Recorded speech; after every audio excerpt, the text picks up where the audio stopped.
अस्सलाम वालेकुम।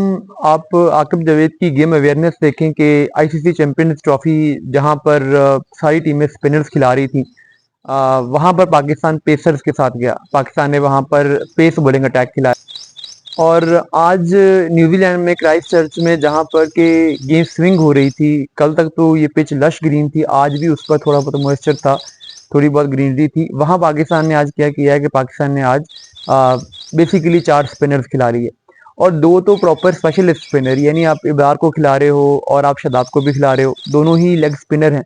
और फिर वैरायटी भी नहीं है। चलो अगर आपने स्पिनर्स को खिलाना भी था तो जब आपके पास एक लेग स्पिनर शादाब है तो फिर आप इब्रार की जगह पे सुफियान वकीम को खिला सकते थे। और अगर आप इब्रार को खिलाना चाहते थे तो फिर आप शादाब को बाहर बिठा के तो सुफियान वकीम को खिला सकते थे। तो सुफियान वकीम को ना खिलाना, समझ ही नहीं आती कि आकिब जावेद को आखिर सुफियान वकीम से इतना इशू क्यों है, वो बार बार उन्हें इग्नोर क्यों कर रहे हैं। और मतलब बात ये नहीं है कि इब्रार को चांस नहीं देना चाहिए, इब्रार को भी चांस देना चाहिए। उसने चैंपियंस ट्रॉफी के दोनों मैचेस में अच्छी बॉलिंग की थी। लेकिन एक जनरली देखो, आप थोड़ी अपनी प्लेइंग 11 में वैरायटी तो लेके आते हो ना। आप बिल्कुल एक वन साइडेड प्लेइंग 11 तो नहीं खिलाते। ऐसा तो नहीं कि या तो आप सारे ही फास्ट बॉलर खिला दोगे या आप सारे ही लेग स्पिनर्स खिला दोगे। तो उस लिहाज से आकिब जावेद की अप्रोच की कोई समझ नहीं आई कि 2 लेग स्पिनर्स आप खिला रहे हो, क्या रीज़न है। और ख़ास करके जब न्यूजीलैंड की में आपका न्यूजीलैंड के प्लेयर ने सुफियान वकीम को उस तरीके से खेला भी नहीं हुआ, तो अगर आप उनको खिलाते तो थोड़ा सा एक मिस्ट्री एलिमेंट भी आता। उसके अलावा फिर देखो कि शाहीन शाह अफरीदी को आकिब जावेद ने फिर प्लेइंग 11 में शामिल कर लिया।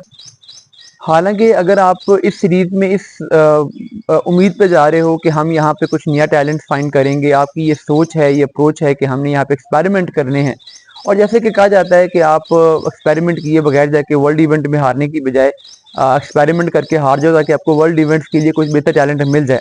तो फिर आपने जो बेंच पे फास्ट बॉलर्स बिठाए हुए हैं, आपने उन्हें प्लेइंग 11 में क्यों चांस नहीं दिया। यानी आपके ख्याल में शाहीन शाह अफरीदी का एक बायलैटरल टी20, वो भी न्यूजीलैंड से खेलना इतना ज़रूरी है कि आप अब्बास अफरीदी को चांस नहीं दे रहे हो। अब्बास अफरीदी को आप स्क्वाड में किस लिए साथ लेके गए हो। अब्बास अफरीदी ने पहले पाकिस्तान के टी20 खेले हुए हैं, वो स्लोवर बॉल अच्छी कर लेता है, उसको यहाँ पे चांस तो दो। फिर साथ में आपको ये भी है कि चलो जहांदाद खान, चूंकि आपने एक लेफ्ट आर्म पेसर ऑलरेडी ले लिया है, तो कॉम्बिनेशन में भी अगर एक और राइट आर्म पेसर होता तो बेहतर होता। तो और ये भी है कि आप मोहम्मद अली को तो चलो आपने खिला लिया हारिस रऊफ को बाहर करके, ये तो अच्छी बात थी। लेकिन अब्बास अफरीदी को, मेरा तो ये ख्याल है कि इस पूरी सीरीज के लिए शाहीन अफरीदी और हारिस रऊफ को सिलेक्ट ही नहीं होना चाहिए था, उनको सिलेक्ट करना ही गलती थी। लेकिन अगर कर भी लिया है तो चलो, बीच में अगर आपको लगता है कि आप कोई 1-2 मैचेस के लिए रैंडमली खिला सकते हैं, लेकिन कोशिश ये करनी चाहिए थी कि जहाँ पे आज बेहतर बॉलिंग कंडीशन थी, यहाँ पर नए बॉलर्स को ट्राई करते ताकि उन कंडीशंस को एक्सप्लॉइट कर पाते। आल्दो कि जब पाकिस्तान ने बाद में बॉलिंग की है तो तब तक पिच में जो मॉइस्चर था वो खत्म हो चुका था। उतना मॉइस्चर जितना मॉर्निंग सेशन में था उतना यहाँ पे नहीं था। तो अगर पाकिस्तान पहले बॉलिंग करता तो पाकिस्तान के लिए भी रिजल्ट बेहतर होता, न्यूजीलैंड भी स्ट्रगल करता ऊपर से आके। लेकिन बहरहाल ये है कि प्लेइंग 11 में थोड़ी सी अजीबो गरीब से डिसीजंस नज़र आ रहे हैं और ऐसा लग रहा है कि आकिब जावेद का जो ग्रुप है, जो लोहा कलंदर्स ग्रुप है, वो डोमिनेट कर रहा है। आज भी देख लें तो उसमें लोहा कलंदर्स के कितने प्लेयर्स खेल रहे थे।